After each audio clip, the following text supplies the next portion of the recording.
Welcome to the Saturday Slam and Jam. I'm your host, Andrew Schlecht. Go to theathletic.com/NBA show and get The Athletic for a discounted rate. With me, as always, is my good friend, Alex Spears. Alex, what's up? What's up, Andrew? And a Slam and Jam favorite. Legend. My favorite. Legend, some may say. Josh Robbins. He is the Wizards beat reporter for The Athletic. Josh, welcome back. I love the Saturday Slam and Jam. Yes. And it loves you back. One of our biggest fans. Yes. Definitely. Thank you. And I when I visit Oklahoma City, I feel the love. I feel appreciated there by your horde of listeners. It's there great. We go. We got some great listeners. I won't deny that. For God's sake, why on earth would you deny that? Be hilarious if you said you don't think your listeners are that great. For God's sakes.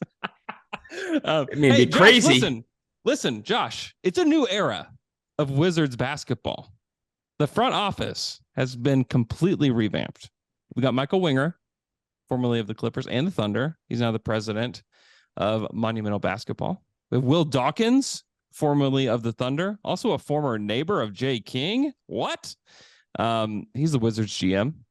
Did you know that? They grew up like right near each other. Yes, I heard that. Yes, I did. Yeah. But wait a second. You said Michael who? Michael Winger? Oh, stop. I mean, you announced it. Will who? Will who? Come on, Will Dawkins. You say, Josh, by the way, this is a new era of Wizards, as if I'm not the beat writer and don't have any knowledge that this is taking place. We're explaining it to our listeners. This is for our wonderful listeners. Travis Schlecht was also brought in. So Winger and Dawkins were introduced Thursday. Do you have any big takeaways from that press conference? Because you, sir, are the beat writer and you were there. Yes, that's right. And David Aldridge and I broke the news that Will Dawkins had been hired as general manager. So, yeah, you know how it goes. I'm fully briefed, ready to discuss this.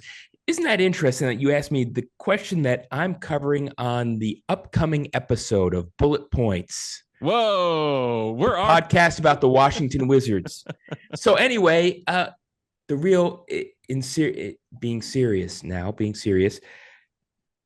you're right. This is a new era for the Wizards. And look, they haven't won 50 games or more since they reached the NBA Finals as Eastern Conference champions in 78-79, as the defending NBA champs. This city has got a tremendous fan base, but I feel like they've lost a lot of hope over the years. Not all 40 years. There have been some good points, but this arrival of the three new executives offers hope. They're going to have a different approach. What exactly that is, unclear. Mm-hmm.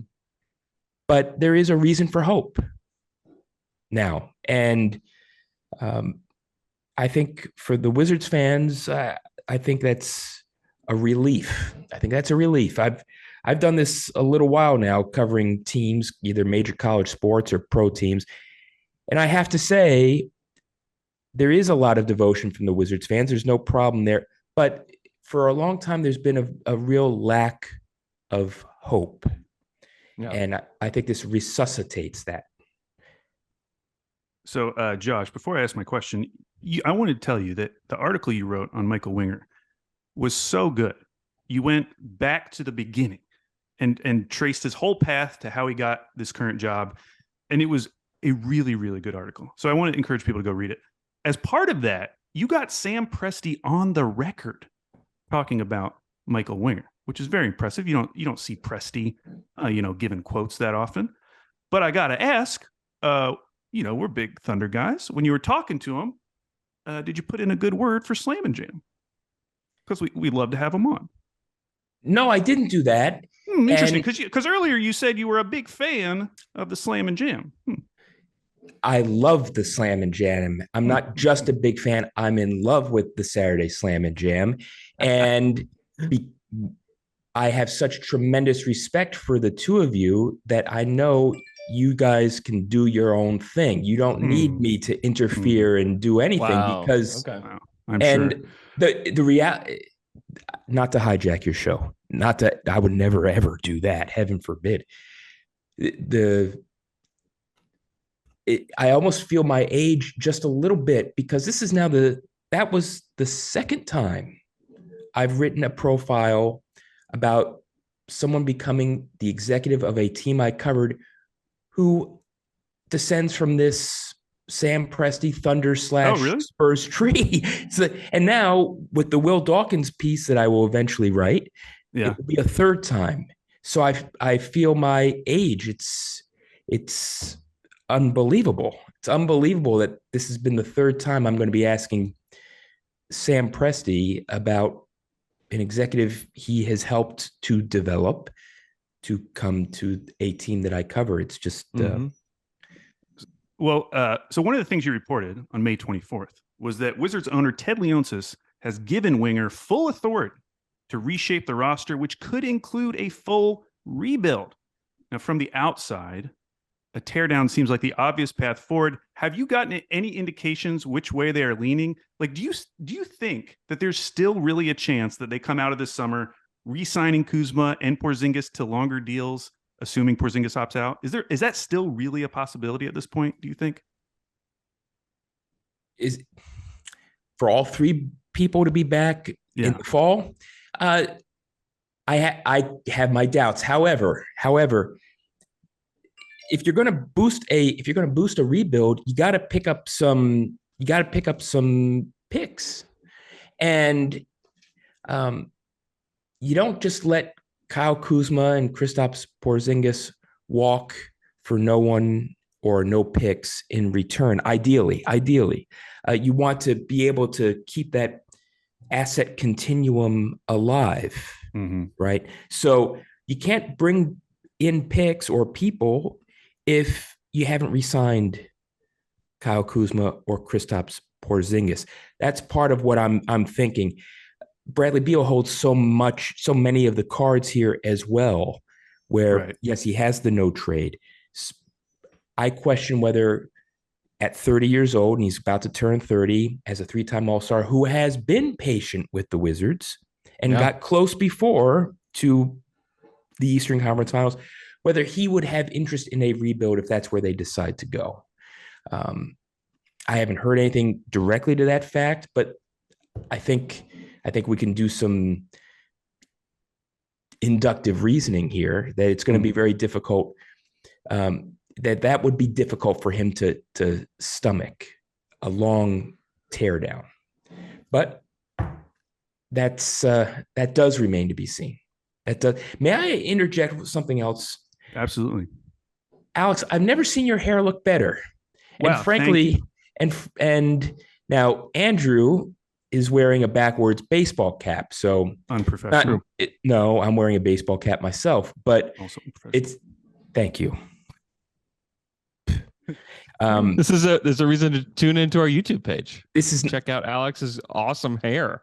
Yeah, it looks really good. And that's not to, so I just want people to know that it's not that Andrew doesn't have good hair. I'm envious of Alex's hair.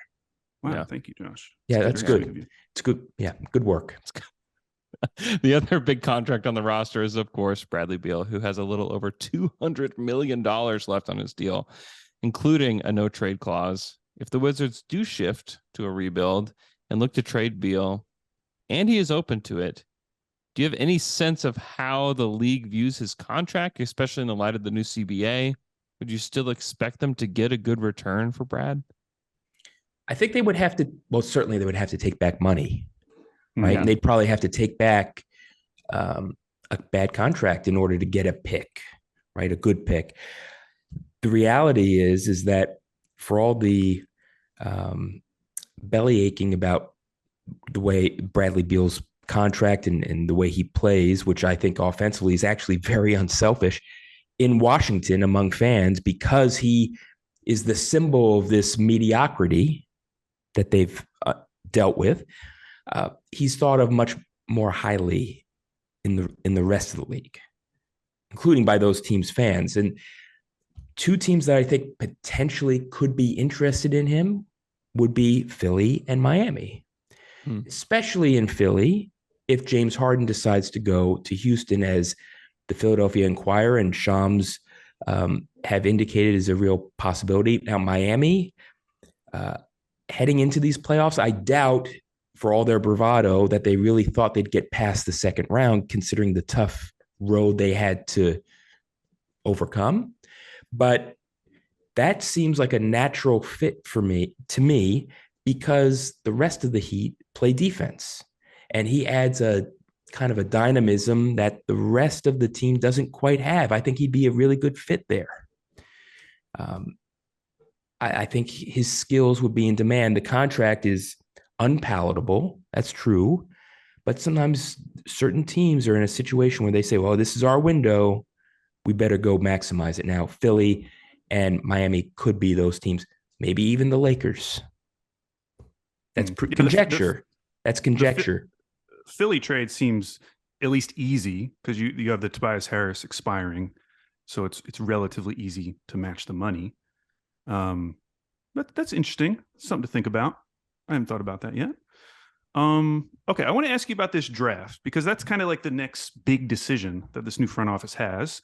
They have pick number 8, they have number 42, and they have pick number 59. Before we get into some of the options, have you noticed any differences already in how the Wizards are approaching the draft with this new front office? Is it harder to get information as they're coming from the Thunder? The intonations of your voice are hilarious. This is why you're a tremendous podcast host. And I can't control the tone or modulation of my voice. I wish I had. The answer to your question is no. And anyone who tells you in the reporting press corps any differently is not telling the truth, because they haven't been here long enough in order to give any different signals or approach it in any different way to an outside observer. No one knows. Yeah. They are going to have a different evaluation process. That's true. That for sure, with Will Dawkins and Travis Schlecht at the center of that. That's true. So no, I don't have an answer for you. And I know that sounds like a cop-out. That's a cop-out by the reporter, but no one outside the organization knows. And so anyone who says otherwise is talking out of school. Is inaccurate. Pause there. Yes, well, I was hoping you guys would. I thought that there was some sort of synergy going on here. Nope, I was just going to let you hang, see how long. I'm not afraid of pauses. I'm not afraid. Not afraid right. at all. My guess is they'll go for the best available long-term fit. They're not going to be, let's say if there's a hole on the roster, they're not going to be rushing to fill the hole in order to push for the 8th seed. Yeah. That I think that's accurate. I think that's accurate. And do you feel like that's kind of what it has been like for the last couple of years, where they were more just looking for a guy who maybe could come in and hopefully immediately contribute? There's been an element of that, but not fully. I don't think they expected Johnny Davis to set the world on fire. When they drafted him, I don't think they expected him to struggle that much that soon. But there's certainly been an element where they've been trying to add to the team and get over a hump where they might be able to get to the 6th seed and then use that as the future foundation to make a all-in move to go further. I think this front office is going to have the approach that this is going to have to be rebuilt. That's my guess. That's what my spidey sense is telling me. And I wanted to look at it real quick. Okay, so they just have one outgoing first-round pick. So they have all their future first other than that one, which I think the Knicks hold right now. That's correct. And there are protections on it, but the reality is that those protections make it difficult for them to trade any first-round pick, I believe, until 2028 at this time. So they are if they were in the business of trying to get another all-star and compile all their first round pick, they can't do it. They can't do it. So that was a problem for the preceding regime. And I think, but I don't think that they're going to be trying to go all in right now anyway. I think they're more likely to rebuild. Certainly they're more likely to rebuild, and I think they will rebuild. Mm-hmm. So the only news I've heard in terms of workouts is that they had Cason Wallace from Kentucky in and Nick Smith Jr. from Arkansas. In terms of guys who might be taken with that number 8, are there any prospects that you have found particularly intriguing for the Wizards? I think Anthony Black would be interesting. Yeah, I think so. You're talking to one of the biggest Anthony Black fans, not me, Andrew. That's me. He'd be amazing. Yeah. Yeah, I'm intrigued. Either of the Thompsons would be interesting to me. I don't think that they're going to be there. I don't think Cam Whitmore is going to be there at 8 either. You asked about secrecy. Is it possible that the Wizards have had people in and haven't disclosed it? Yes, it's possible. But I also think that as quickly as the executive search process went, and it went pretty neatly, pretty tidily.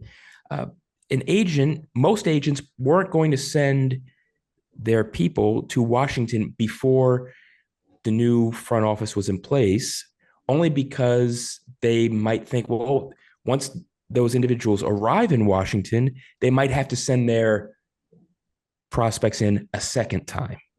So they'd rather right. So that's otherwise, I think that they're good to go. As you know, as you Oklahoma City Thunder experts know. Wow. What, you're doubting that you're an expert? No, you just said so many nice things to us today. I'm trying to get a reaction from you, but you guys are just you're it's almost like you've been sedated. I mean, I'm giving you my best stuff here, and you guys are, my God, it's never been this tough to make you guys laugh before. But you are Oklahoma City Thunder experts, and Will Dawkins was involved in the draft combine interviews. He's been scouting the draft for years. He's been at the Hoop Summit. Same with Travis Schlecht. He and the Hawks parted ways in December, but before that, he was working on the draft years out as well. So none of these folks are coming into it blind, and they inherit the work that the Wizards front office, which remains intact aside from Tommy Shepard, conducted leading into the new hires. So I think they're in pretty good shape, with the possible exception of, they haven't had many contenders for the 8th pick in yet. We'll see if that changes. I think it can change, but I also think that they are pretty much where they need to be in terms of prep otherwise.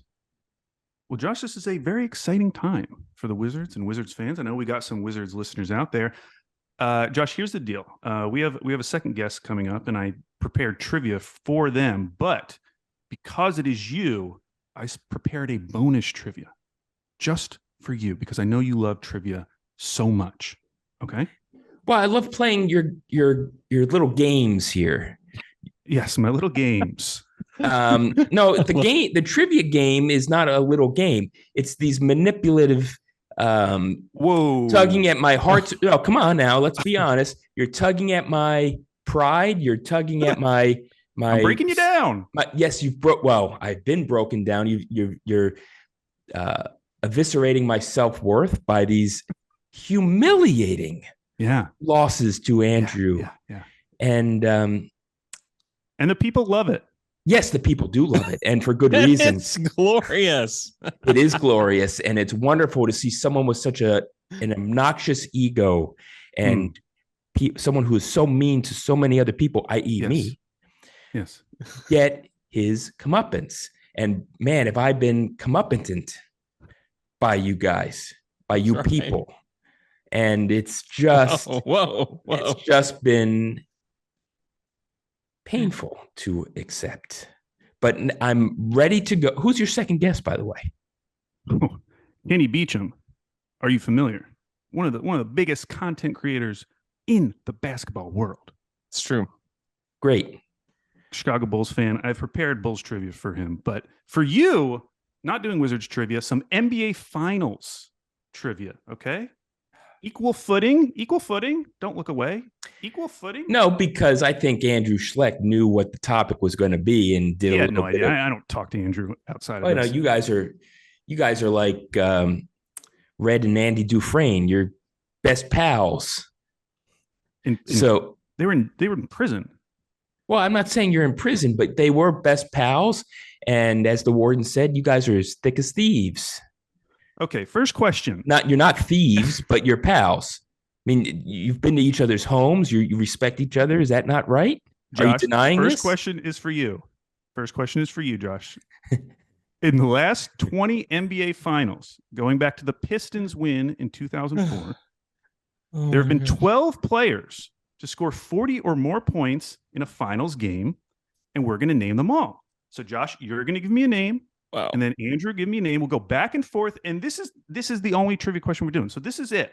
This is your chance to get a win off of Andrew. If you just get this one question right. Since what year? I'm sorry. Since 2004. So the Pistons win in 2004. Okay. There's been 12 guys who've scored 40 or more in a finals game. Okay. So Josh. All right. So I object already, not to the question, which is a good question by you, but it's not a win. If let's just say I win, and I don't think I'm going to win this question. Right. I mean, let's keep it 100, as they say. Mm-hmm. This is a bastardization of your trivia game. This is like you are stalling. You are stalling. Yeah, so you're much. stalling. This is like playing only 6 minutes of an NBA Finals game as opposed to 40. Would you rather play none? Would you rather not? Yeah, No, I want to play, but I want to play the We real. can end the podcast right now, Josh. This could be over right now, Josh. Wouldn't it be funny if I said yes? Goodbye. I'm out. We could do it. Like I'm Yoda. I'm out after fighting the Emperor. I'm gone. To heck with this. All right, I'll try. Okay. I'll start with Steph Curry. Great guess. That is correct. Andrew. Kobe Bryant. That is correct, Andrew. Kobe Bryant. Back to Josh. 10 names remaining. 10 names remaining. The pressure. 40 points or more in a finals game since 2004. Okay, I'm thinking here. Let's see here. 40 points or more in a finals game. I'm going to go here with Klay Thompson.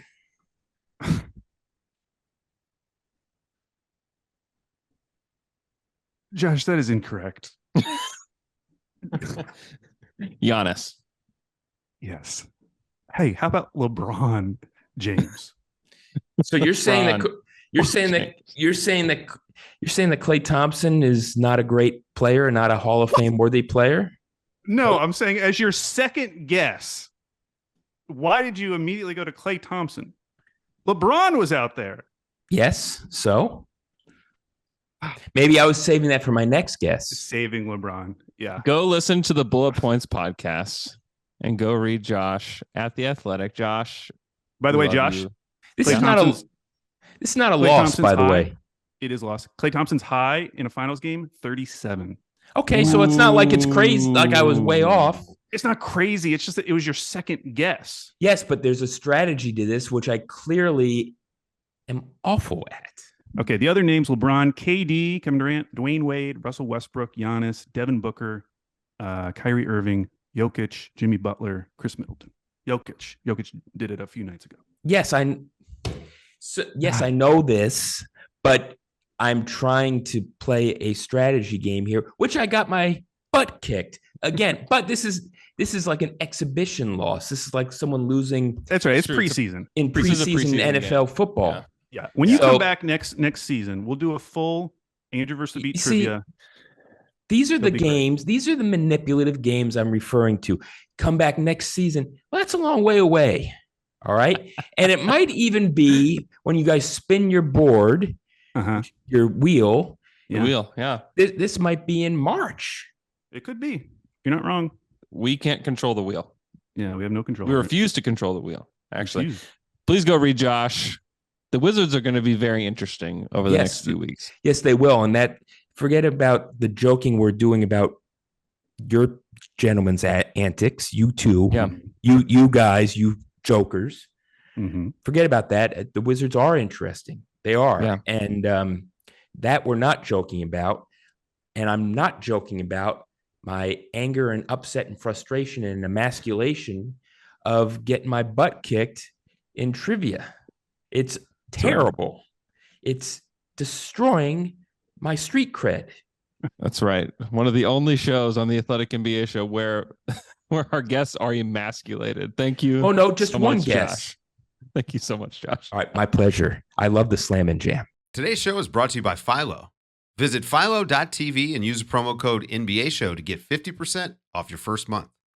There's nothing better than unwinding, watching a little TV every now and then. But the hassle of finding what to watch, and to be fair, the cost of cable just doesn't make it worth it. That's why I completely cut the cord. And if you love TV, Philo is your solution. Philo has shows, movies, and live TV for just $25 a month. No contracts, no commitments, no hassle, just a better way to watch TV. Philo also has unlimited DVR for 1 year, so you can save all those shows that you're probably never going to get around to watching.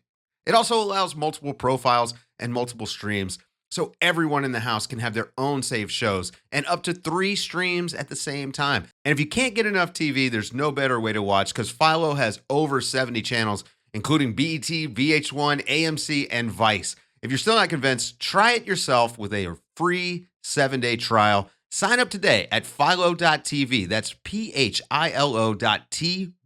and use promo code NBA Show to get 50% off your first month. All right, Andrew, our next guest is the most influential content creator in the basketball world. You can find him on YouTube across channels such as KOT4Q and Kenny For Real.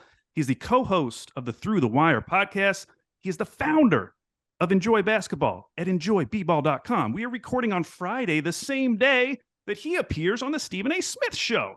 But most importantly, our guest is a Chicago Bulls fan. It is none other than Kenny Beecham. Kenny, welcome to the show. Wow, what an intro. The most influential. I don't know if I have that title. Well, I thought it sounded good. I was going to say one of the most influential, but I was like, why not just go with most influential? Who's going to check me on it? I was going to say, tell me somebody who's more influential. Find me that person. I don't know who that is. I appreciate you guys having me for sure.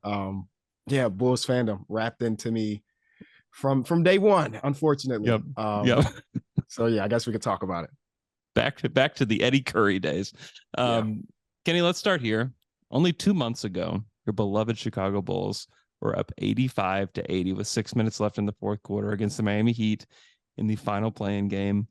The Heat are now in the NBA Finals. Yeah. Is there any part of you that has watched this Miami run and thought, hey, maybe the Bulls aren't as bad as I thought? No, not for a second. The only thing I'm thinking about with that is like, man, we had a 27-year-old Jimmy Butler here in this city. Yeah. And we decided not to max him and instead traded him away. That is pain. Yeah, that is true pain. You know, watching that play in, I was excited to potentially get 2 playoff games here in Chicago because I try to get to as many games as I can. But also I was like, hey, there's a whether it be 2% chance at Victor Wembanyama with that top 4 protected pick. Yeah. I'm like, you know what? True. I'm okay that we blew that lead. And then obviously the pick conveyed to Orlando. So now we're just sitting, twiddling our thumbs, not knowing what to do. So a lot of the national conversation around the Bulls this season was about whether they should retool and run it back or blow it up. If you were the Bulls GM, which path would you choose? What would be your preference? I think I would rather retool. The problem is a lot of the things that we have aren't super valuable for retooling or rebuild completely. But I just think back of all the hard times in a rebuild and looking at our fan base. It's like, I think it's going to be really hard to try to convince those guys that a full-on rebuild is the right direction after we just came out of a rebuild a year and a half ago. I know it's a new regime, so, they're going to draft differently. They have different expectations for what a potential rebuild can be. But you guys talk about teams being stuck. This is the definition of that. Stuck in mediocrity where it's like, hey, we can be a play-in team every single season. If that's what we want, we might be able to blow it up, but I don't know. Our draft history say that maybe we shouldn't. So I don't know. This is why I've always been telling people, because, everybody knows that I'm tied into the Bulls. I always say I'm going to give this front office another year before I start to be extra critical, even though the Vucevic trade was under this regime, and it's hard not to look at that and be upset about it. I'm giving them one more season to really convince me if we should really trust them. Well, I wanted to ask you about Vooch because Joe Cali of the Chicago Sun-Times, he wrote a piece this week. And in that, one thing he mentioned was that Project Blow Up is not an option, according to Bulls GM Arturas Karnisovas. He also said, though, that they have started negotiations with Vooch on a contract extension. Like, when you hear that, is there a number in your head that you're like, okay, I would be okay if they signed Vooch to this amount? Like, do you have a limit in your head?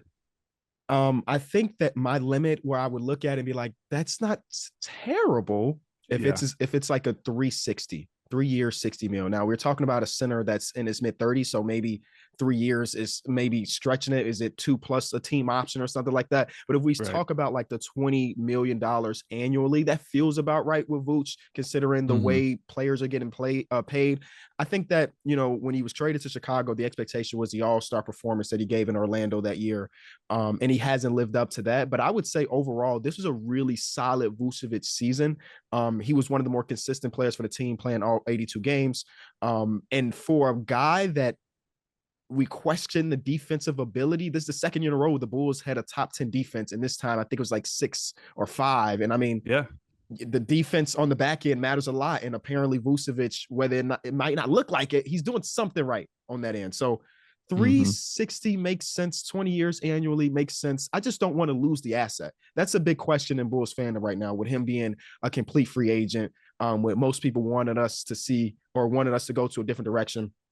I just hate the idea of losing him for nothing after we gave up 11th overall pick this year, 7th overall pick that turned into Franz Wagner, and then Wendell Carter Jr., who all of those assets look great right now. To lose them a year and a half later for nothing feels like malpractice. That's what it feels like.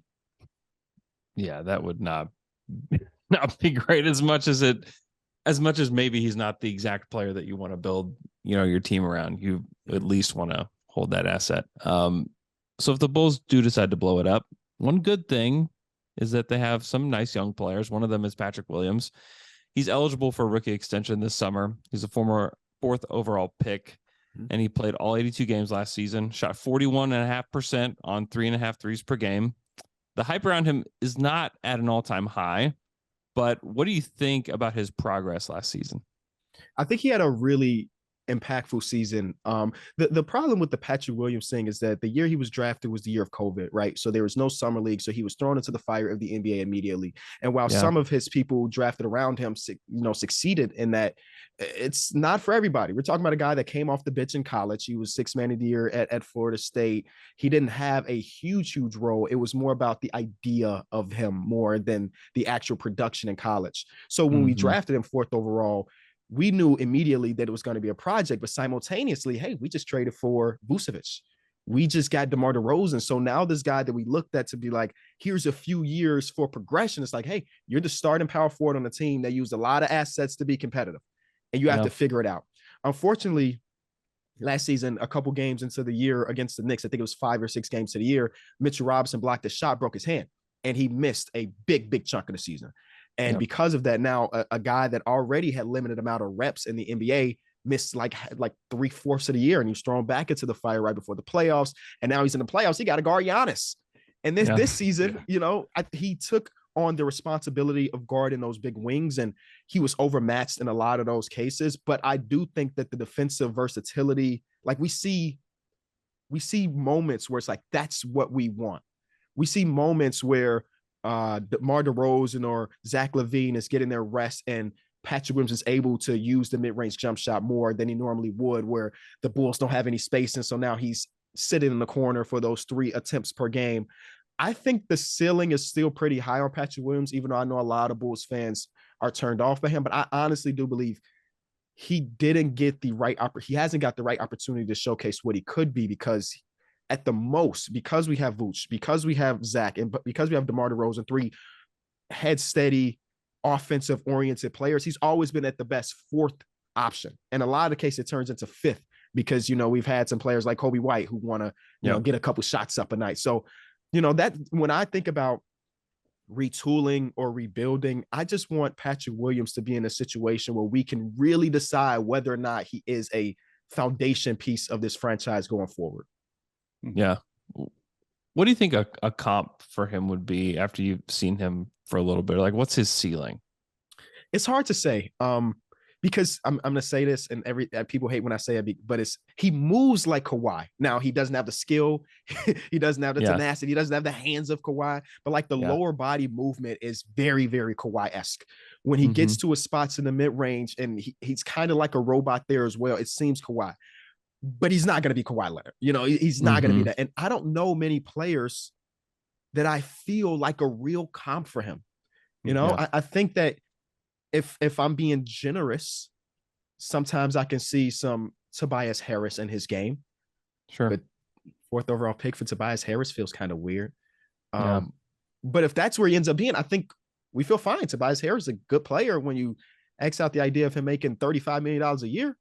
Right. So it's hard to say. He's one of those dudes that because we haven't seen a ton of what he's capable of, it's hard to really say that's the player he reminds me of. Yeah. Still, so while I was looking at it last night, I completely forgot that he's still 21. Yeah. Like one of the benefits of drafting a guy who's that young, he hasn't even started his rookie extension, and he's 21. Yeah. You mentioned paying Tobias 35. What's the expectation as far as his extension coming up? I could see it so many different ways. Honestly, I don't believe that they're going to come to an agreement this offseason because there is so much to be seen from him. Like I can see his camp looking at it and say, hey, you offer me X amount of dollars. We feel like we're better than that. And because of that, we're going to go into this next season. We're going to play hard, and we're going to hopefully make more money in next offseason. But it's, again, with him being at the most 4th best player on the team, fourth option, I can't see a world where the front office gives him a contract extension that he feels super confident with. Because, again, he's only 21 years old. And he was drafted. He was the youngest American-born player in the entire draft. You know, so it's hard to say. But I do know that no matter what the direction is, Patrick Williams is a guy that I want to stick to for at least a couple more seasons before I'm turned off by the idea of him being in the red and black. Yeah. So another young player that's in limbo is Kobe White, who is a restricted free agent this summer.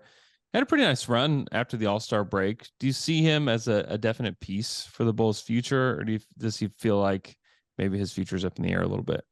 It feels like they're going to have to make a decision between Kobe White and Ayo Dosunmu, both being guards. Both have their own individual things they're really excel at. Rookie season, Ayo Dosunmu came out and showed that he can shoot the three-point ball well. And then sophomore year, he slumped pretty aggressively, where he went from a guy that was starting because of the Lonzo Ball injury to a guy that was like the 4th man off the bench on some nights. Like he had lost the trust of Billy Donovan.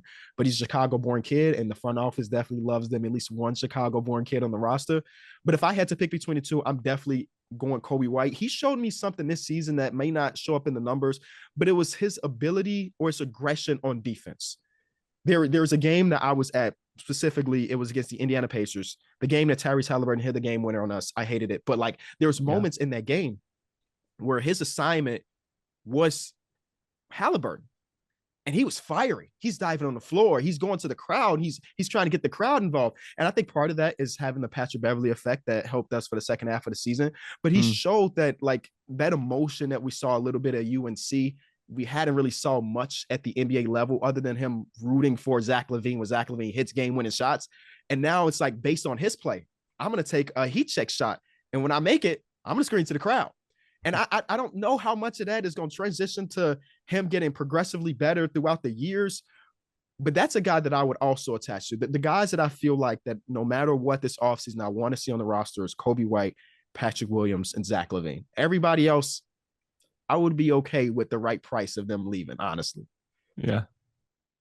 All right, Kenny, we're done with the Bulls for the time being. It's time for the lightning round. 5 questions about the NBA in general. Question number 1.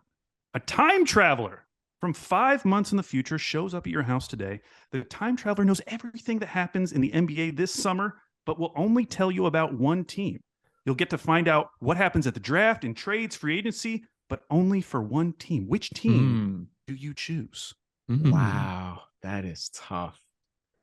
What team do I choose? This question boils down to me: what team has the biggest question marks? Honestly, I might pick the Lakers. I Really? might pick the Lakers, honestly. With their free agency, with basically 80% of their roster being being free agents, with the connections to potentially a Kyrie or Chris Paul if he's available. I'm Right. just very curious of what Rob Pelinka and those guys over there can put together to maximize the last couple years of Bron. Um, and I know a lot of people are gonna laugh at me for the answer because if you know me, I'm usually like, I won't say anti-Laker, but because the Lakers fan base is so large, I like to like really troll them. Yeah. So I'm usually on the pessimistic side when it comes to Lakers fandom, but I'm honestly really curious about their offseason. Is it bringing back D'Angelo Russell? Is it Kyrie? Is it Chris Paul? I want to know those answers. Okay, question number 2. 3 guards: Chris Paul, James Harden, Damian Lillard. How many are playing for a new team on opening night next season? I would say 2. 2. Which 2? Okay. I don't know, but I'm saying 2. Okay. Okay. Chris Paul feels, I wouldn't say a definite, because the reports are that they might try to waive and resign or whatever. Right, But yeah. he's a guy that if he did hit the market, that there will be teams interested. At what price? I don't really know. Dame is doing the media tour right now and answering every single question, but I do believe that he's probably starting the season with the Blazers. But James, I believe the Houston thing. I believe the Houston Buds wholeheartedly. So I would say 2. Okay. Question number 3. Which of the following vets are you most confident in to make their first All-Star game next season? Jamal Murray, Jalen Brunson, Mikal Bridges. It's got to be Jamal Murray, because I think if he averaged like a even 20 points per game in the season, the regular season, if I'm not mistaken. If he averages 2 more points than that, and I'm assuming that the Nuggets have won the championship this year. Right. He's gonna get that extra boost because he had been so amazing in the playoffs, not just this run, but the previous run as well. I think that he's gonna get people to really vote for him. But we're also talking about New York City with Jalen Brunson, and they got it for Julius Randle this year. I could see them swinging it and saying, "Hey, it's JB this time around." Yeah, it feels like all 3 of those guys are very good bets to make their first All-Star game. Okay, question number 4. The time traveler is back from question number 1, and he's being a jerk in payment for telling you about the Lakers offseason. He's forcing you to bet $10,000 today on a team to win next year's championship. Who are you betting on? Who am I betting on? I am going to bet. What you know today, June 9th. I think every single team outside of the Denver Nuggets that we consider contenders have big questions this offseason or made dramatic changes like hiring a first-time head coach. Yeah. So my money might be on the repeat. I know it's unlikely, but I like Nikola Jokic's odds to continue to be a top 2 to 3 player in the league, and him and Jamal Murray to do the thing again. Okay, question number 5, final question. You do a lot of 2K videos on YouTube? I do. What do you think is the best basketball video game of all time? Name and year. For me, it's going to be NBA 2K11. That was after the Kobe. This is year after Kobe. This is first year of Michael Jordan being on the cover. Okay. Yes. This one was the one that made me start making 2K content. So I think I just have the personal attachment to it, whether it was a good game or not. They had like the Jordan challenges that I thought was so cool because we had never really had Jordan's rights in the game. So now we can play the flu game on the sticks. We can do all of this stuff, the dunk contest. Like, it was great for me at the time. 16, 15-year-old me was in love with that game, and I played it all the time. Now, have you ever played NBA Inside Drive for the original Xbox? No. Well, I knew you were going to bring this up. You should go buy an old Xbox and get NBA Inside Drive 2002, which is an amazing video game that no one cared about or played, but I loved. Okay, Kenny, thank you for answering all our questions. It is now time to play Andrew versus the Beat, our weekly trivia show where Andrew goes head-to-head against a beat writer, or in this case, Kenny Beecham. Now, Kenny, in honor of you being here, I made up 8 trivia questions about the Bulls, but specifically about Bulls rookies. Okay, so I've come up with 8 questions. Some are easy, some are hard. You're going to give me a number between 1 and 8. It'll correspond to a question. If you get it right, you'll get at least 2 points. If you get it wrong, Andrew will have a chance to steal for 1, and then we'll go back and forth till all the questions have been asked and answered. So to start us off, I just need a question between 1 and 8. I'm going to take number 1 for Derrick Rose. Okay, question number 1. Who was the last Chicago Bulls draft pick to score double digits in a playoff game during their rookie season? Okay. The last Chicago Bulls drafted player. With the Bulls, to be clear. With the Bulls, right. During their rookie season, they made it to the playoffs and scored double digits in a playoff game. Who was the last to do it? Whoa, that's tough. Okay, so I'm counting out Patrick Williams. We missed the playoffs that year. We made the playoffs with Ayo DeSumo rookie season, but I don't think he dropped double-digit points against the Bucks in that first game. And if I keep going back, obviously we had a big stretch. We missed the playoffs, so I don't have to think about Wendell Carter or Larry Markkinen. The name. I mean, I think the answer. Okay, Derrick Rose is the obvious answer, but is he the last one? So let me go back throughout my history again, thinking about rookie players on the Chicago Bulls. I think I'm gonna go with Derrick Rose. Kenny? That is incorrect. Andrew, you have a chance to steal for 1 point. My guess is Nikola Mirotic. I'll just let you guys know this was the hardest question I came up with. If either of you had gotten this, I would have been so impressed. It was Paul Zipser in 2017. No. Wow. Paul Zipser. Right. I have not heard the Zipser's name in a long time. Wow. That was a okay, while Andrew, ago. the board is yours. Wow. Okay, number 2. Question number 2.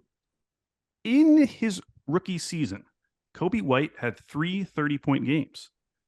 Since that season, only 3 rookies have had more than 3 30-point games during their rookie seasons. How many can you name? 1 point per correct answer. 3 So rookies.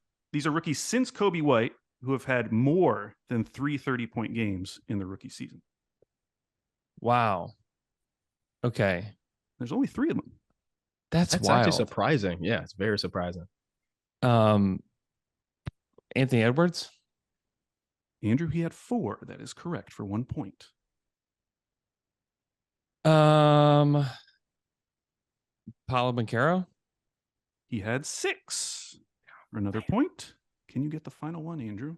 There's one more that doesn't include the 19 draft. It could. Yeah, it could. It could include the 19 draft. Yeah. John Morant. That is incorrect. Oh, Kenny, you have a chance to steal for 1 point. You can name the other player. 3 More 30-point games. Than 3 30-point games. More More than than 3, to be clear. More than 3. There are some Okay. players who did have exactly 3. wow. Ja didn't have more than 3 30-point games in his rookie season. That's kind of wild. Yeah, it does sound unbelievable. I will double check. It does. More than 3 30-point games since 2019 rookie class, 2019 rookie class. Anthony Edwards and Paolo Banchero are the 2 that have been named, correct? Yes. Yes. Ja only had 1, and it was exactly Wow. 30. Interesting. That's wild. Sheesh, who came in and just immediately just getting buckets? At least 4 games out of 82 had 30. This feels like such a bad guess because the volume of the amount of games this player played his rookie season is really low. I'm going to take Zion. Well, it's a good guess because he did have 3. Oh, he did not have man. more than 3. This player actually had the most out of any rookie since Kobe White. He had 8 30-point games. Jalen Green. Oh, wow. Okay. I don't feel too bad about not guessing Jalen Green. I don't be know. honest with You haven't been watching a lot of Rockets Definitely past couple not. years? Okay, Kenny, you have control of the board. I'll take 7. Question number 7. Oh, this is a fun one. Larry Markkinen hit 145 three-pointers in his rookie season. Since his rookie season, 9 rookies have hit more than 145 threes in their rookie season. And we're going to name all of them. So how this works, Kenny, you're going to give me a name. Then Andrew will give me a name. We'll go back and forth until one of you stumbles. So these are rookies since Larry Markkinen was a rookie who hit at least 146 threes during their rookie Oh my season. God. Who in this class? Someone in this class, I'm pretty sure. Oh man. Okay. Maybe I should have had my breakfast. This is okay. All right. I always try to think about draft classes by the first pick, and obviously Paolo Banchero is this year's first pick. Who hit the I'm like 85% sure somebody in this draft class broke this record, and we're like, oh, that's weird. You can up that to 100%. Yeah. Ooh, Andrew's giving you a hint. Oh, Andrew knows. Oh man. Okay. I'm drawing blanks right now for the draft class. Paolo Banchero's 1. At 2. Is this like cut up and edited, or because I don't want to spend okay. No. So I can spend 10 seconds thinking to myself. Okay, great. You can think as long as you like. Okay. So rookies who came into the league and just immediately start firing. So this is since 2017. Does it include the 17 class? Yes. Okay.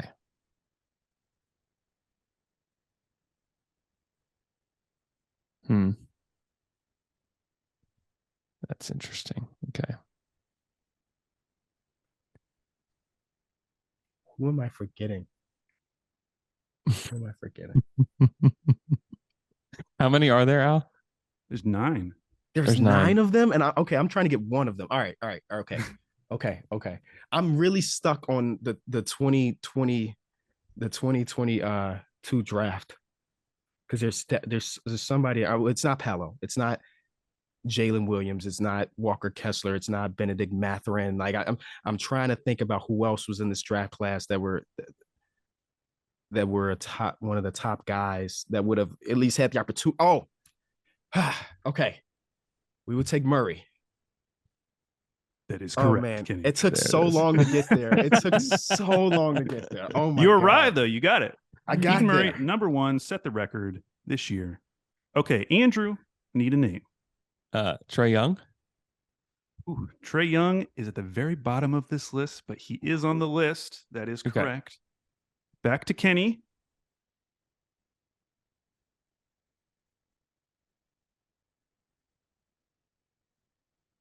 Okay. Now, okay. Now I'm taking. I wish I had an idea of like how many was in each draft class, because I'm done with 2022. If there's anybody else in 2022, I'm just gonna say I forfeit that year. It's done. Okay. So you're moving back. Yeah. I'm moving backwards to the previous draft class. Now I'm thinking about shooters. And my mind keeps going to one name, but he definitely was more of a year 2 shooter than a year 1 shooter. So I don't feel confident in him just yet, but he might be my backup just so I get something on the board because I don't want to take up too much time.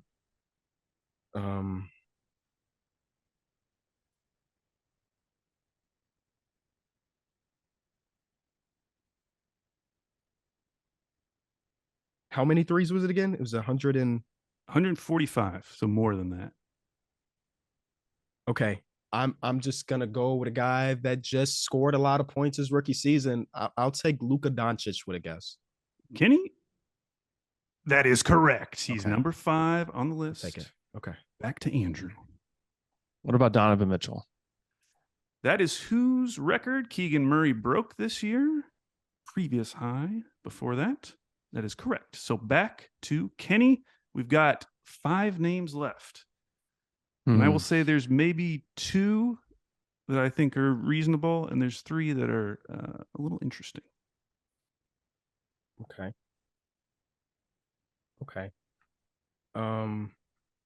Oh man, now my brain is going to immediately go to the interesting ones. It's like,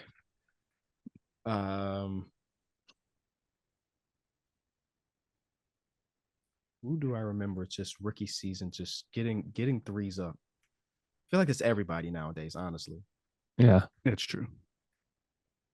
I'm this guy's more of a just a straight up shot creator, not necessarily a 3-point shooter, but I guess he had a lot of 30-point game. I'd take Jalen Green. Kenny, he is on the list. Thank you. At Whew. number 8. Wow. Take that. Wow. All right. Back to Andrew. 4 names left. Oh boy. Okay. What about Tyrese Halliburton? Andrew? That is incorrect, which means Oh. Kenny gets the 2 points. Oh wow. Whew. I The other was names- done. I was done after that one. I had no idea. So the other one that you might have gotten because we just talked about him was Anthony Edwards.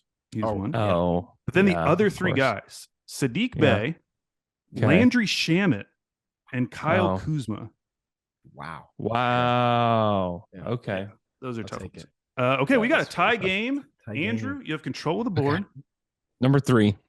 Question number 3. We were just talking about him. Larry Markkinen holds the Bulls franchise record for most three-pointers in a rookie season with 145 threes.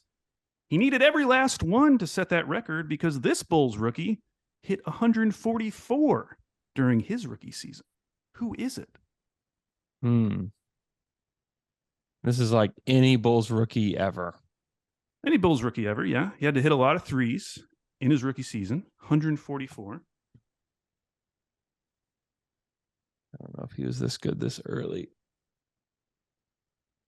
I don't know if he took this many threes either, just because it was kind of a transition time of the game.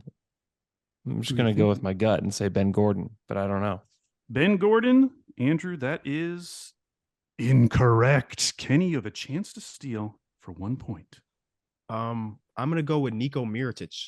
Nico Mirotic, one of my favorites. Was he number 2? It is not. It was Kirk Heinrich. Oh, the captain. Whoa. Captain. Yeah. Okay. It Okay, did go tie back. game. Go way back, 2003. back. I know that is Yeah. kind of surprising. Yeah. Okay, Kenny, board is yours. Tie game. I'll take 6.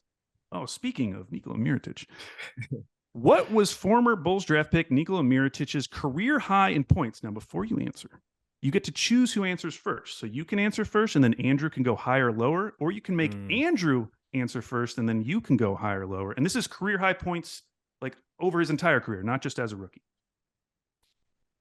Oh, that's Andrew. Do the honors. I'm gonna allow you to pick the number. 34. 34 is where you set the bar. Kenny, would you like to go higher or lower than 34? I'm gonna take a slight over. Slight over, maybe 2 points over, because it was 36. No! 2 points for Kenny. I didn't even mention this, but if you get it exactly right, you get a bonus point. Andrew was 2 points away 2 from that points bonus. away. All right, The Andrew. number you were- I had in mind was 37, so I Wow. was right there. Right there. Dang. Andrew, you're now down by 2. Oh, boy. Number Questions 4. remaining. Number 4. Question number 4. 3 Bulls rookies have recorded a triple-double during their rookie season. One is Michael Jordan, who had 3 triple-doubles during his rookie season. Who were the other 2? You get 1 point per correct answer. This is going to be either genius or so stupid. Okay. Because I think Denzel Valentine did it, but I might be just an idiot. Andrew, you might be an idiot because it is not Denzel Valentine. Dang it. I don't know why I thought that. I don't know feel why bad. My mind went that way as well. I don't know why my mind. That's exact. My brain just was like whoop, Denzel Valentine. I don't know why. I got to go see. He must have had a game that was close for you to say that. So I will look it He's up. just one of those guys that can potentially get you 10 assists and also could get you 8 rebounds and 10 to 10 rebounds. So yeah, he could just do a little bit of everything. He wasn't great at anything, but he could do a little bit of everything. It looks like the closest he got as a rookie was he had an 11, 12, and 4 game. 11, 12, and 4. So that's only not 6 close. away. That's not close at all. Okay, Kenny, you could put this away right here. You get 1 point per correct answer. Bulls rookies who had a triple-double during the rookie Gosh, season. I know. I have them in my brain now. Why did I do that? Why did I do that to myself? Bulls rookies with a triple double. I'm just gonna say Scottie Pippen might have done it his rookie season. Scottie Pippen, Kenny, that is incorrect. The two names. Joakim Noah? No. Okay. No? Kirk Heinrich. Okay, good. Oh my God, again. he's just go with Kirk Heinrich every time. You'll be Kirk right. Heinrich apparently had the most amazing rookie season ever that I didn't realize. And then Jay Williams. Jay Williams had a triple-double. Okay. I don't feel as bad because I thought. Yeah, that would be a tough one to remember. I was thinking wings. Boy, was I bigs. Yeah. Okay, Denzel Kenny, Valentine. you are up to 2 questions to go. You have control of the board. Where would you like to go? I'll take 5. Okay, question number 5. How many players who played for Chicago during their rookie season played minutes in this year's playoffs? You don't have to tell me who they are. Just have to give me a number. So these are players who either were drafted by Chicago or just played their rookie season in Chicago. They also played minutes in this year's playoffs. Wow. Okay. There's at least one. His name is Jimmy Butler. Okay. So you're feeling confident about one. I'm confident that one is the baseline. Okay. Are there any more you think? Played minutes in this year's playoffs. See, this is the crazy thing because I remember Derrick Rose getting off the bench for the Knicks, but I don't remember if that was last game of the season or during this playoff run. I remember specifically because he had no accessories on, and that is the first time I've ever seen Derrick Rose with nothing on but his sneakers and his jersey. Yeah. Okay. This is the way I'm thinking about it. Milwaukee Bucks. Is there anybody in the Milwaukee Bucks that played their rookie season in Chicago? Okay. Is there anybody on the Miami Heat? Okay, we already got. Okay. I think it's probably better that I just give a ballpark answer instead of going through every single team. So my ballpark answer is going to be 5. Kenny, that is incorrect. Andrew, you have a chance to steal for 1 point. I can only think of 2. So I'll just say 2. But that's probably also wrong. It is wrong. Kenny, originally the answer was 3, but then you brought up Derrick Rose. I was like, did he play? I think he did play. And he did. He played 2.5 minutes in game 3. Bobby Portis. The number was 4. Jimmy Butler, Bobby Portis, Derrick Rose. And who played 6 minutes for the Chicago Bulls as a rookie? Max Strus. I knew Max Strus. I knew Strus. Yeah. Okay, Andrew. Illinois boy. You're 2 points down. The final question. If you get this right, we'll have a tie game. We have to go into overtime. All right. Are you ready? I don't know why I showed you. Yeah. I don't know either, but I'm ready. There have been 8 games where a Bulls rookie scored 40 or more points in a game during the rookie season, of course. 7 of those 8 were from Michael Jordan. Which Bulls rookie is responsible for the only other 40-point rookie game in Chicago franchise history? Oh my gosh. If this game is any indication of what it is, it's probably Kirk Heinrich, but I'm not going to answer that. 40-point as a rookie. Mm-hmm. I mean, Derrick Rose is like the obvious one, but it seems too obvious. It's probably something weird, but I'll feel dumb if it is Derrick Rose. I'll just say Derrick Rose. I don't think that's right, but I will just say Derrick Rose. Derrick Rose is high as a rookie was 27 points, which means Kenny, you win the week. Now you can rub it in if you know the answer to this. Any guesses? My mind immediately went to Ben Gordon, and then I also thought Kobe White. Correct answer was, that is true, because Kobe White did have 3 30-point games. Yeah. Correct answer was Elton Brand. Elton Brand, the only other Bulls rookie to do it. Wow. Okay. So congrats to Kenny Beecham. Winner of this week's Andrew versus the Beat. That Love is so wild. Go listen to Through the Wire. Go check out Kenny. He has multiple YouTube channels. Is there one that you'd like to everywhere. promote today? Nah. I'm Oh. just happy to be here, guys. Am I correct that because we might have some fans in Miami? Am I correct? You guys are doing a live pod in like a Yeah, week? we're doing a live pod on Thursday the 15th. I think that's today. Okay. Which would be game 6 if it gets there. Yeah. Which should be fun being in Miami for something like that.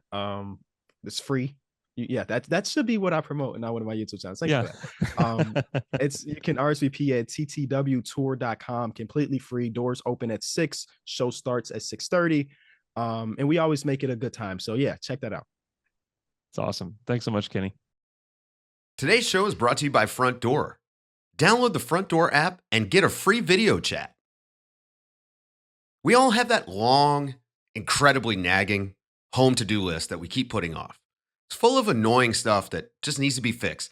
A dripping dishwasher, hole in the drywall, or maybe your dryer is not actually drying your clothes. Well, wouldn't it feel great to get all that done? Well, now you can, and it's easier than ever. Introducing Front Door, the all-new one-stop home repair and maintenance app. Front Door lets you video chat with experts in real time so you can diagnose the problem faster. Sometimes you can fix it yourself on the video chat, or Front Door will send you a list of vetted and trusted pros to come out and help solve the problem. With a Front Door membership, it's easy to cross things off your home to-do list and enjoy that feeling of done. Download the app now and get a free video chat with an expert to start solving your problems today. Thanks so much to Josh Robbins and Kenny Beecham for joining the show. If you leave us a 5-star review on Apple Podcasts, we will read it on the show. Our first one comes from Lace Up 916. 5 stars. It just says, "You're the GOAT." Thanks so much for that review. This next one comes from T. FYL, IOI 7CB 8H/:Y8U98. That is a Wi-Fi name. Somebody just put their There's a Wi-Fi Wi-Fi name, but I did read it. 5 stars. Great show. The Process Sixers trivia bit was one for the ages. Keep it up. And then this one comes from Wizards Trash Talker. Wizards fans are jazzed about the new front office hires in Washington. Hey, this one is for you. This episode is for you, Wizards Trash Talker. After decades of mediocrity at best, we have hope to break out of our sad, sad hamster wheel. That hope comes in the form of Michael Winger, Travis Schlecht, and now Will Dawkins, all who have OKC ties. As 2 OKC guys yourselves, what do you think of the Wizards front office shakeup?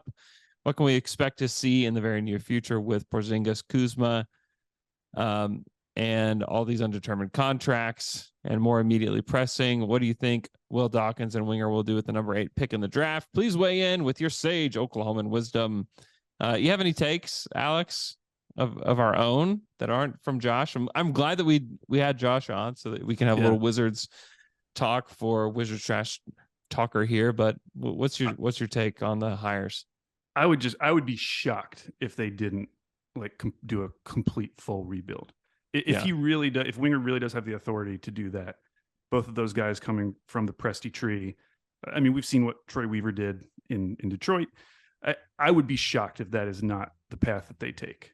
Yeah, I would too. I would say like guys to circle that I think the Thunder, I don't know this for certain, but guys that I think the Thunder would have their eye on are guys like Asar Thompson, Jarris Walker, Anthony Black.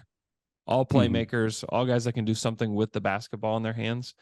And so I would be a little surprised if the Wizards went in a different direction, knowing basically all the work that's been done in OKC and all the work that's been done on the draft already for those guys. I think that those kind of players fit with the style of basketball that I think that they'll want to play as well. But yeah, I would expect big changes. I think it's going to be really exciting times with the Wizards. Thanks so much for those reviews. Again, if you leave us a review on Apple Podcasts, we'll read it on the show. Hope you guys enjoy your weekend and the NBA Finals, and we will talk to you guys again next week.